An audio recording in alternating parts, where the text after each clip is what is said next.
મહીસાગર જિલ્લામાં વીટીવી ન્યૂઝના અહેવાલની અસર થઈ છે। વીટીવી ન્યૂઝના અહેવાલ પછી માર્ગ અને મકાન વિભાગે રસ્તો રિપેર કર્યો છે। વેરણિયા ચોકડીથી દેવ સુધીના માર્ગ પરના ખાડા પૂરવામાં આવ્યા। ભારે વરસાદ પછી રસ્તામાં મસમોટા ખાડા પડ્યા હતા। રસ્તા બિસ્માર થયા હોવાનું વીટીવી ન્યૂઝે અહેવાલ દર્શાવ્યો હતો।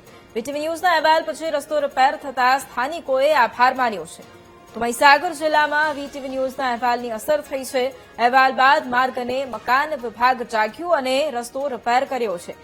વેરણિયા ચોકડીથી લઈને દેવ સુધીનો માર્ગ છે ત્યાં ખાડા પડ્યા હતા જે પૂરવામાં આવ્યા છે। ભારે વરસાદ પછી રસ્તામાં મસમોટા ખાડા પડ્યા હતા।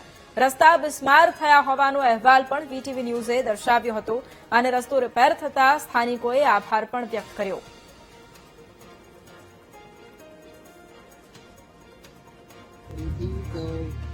દેવ ચોકડી સુધીનો રસ્તો આપણે સરકાર દ્વારા ભારે વરસાદ અમારા વિસ્તારમાં પડવાથી ખાડા તૂટી ગયેલ છે, મોટા મોટા ખાડા પડી ગયેલા હતા, પણ સરકારે તાત્કાલિક વરસાદ બંધ રહેતો યુદ્ધના ધોરણે રસ્તાનું રિપેરિંગ કામ હાથ લીધેલું છે।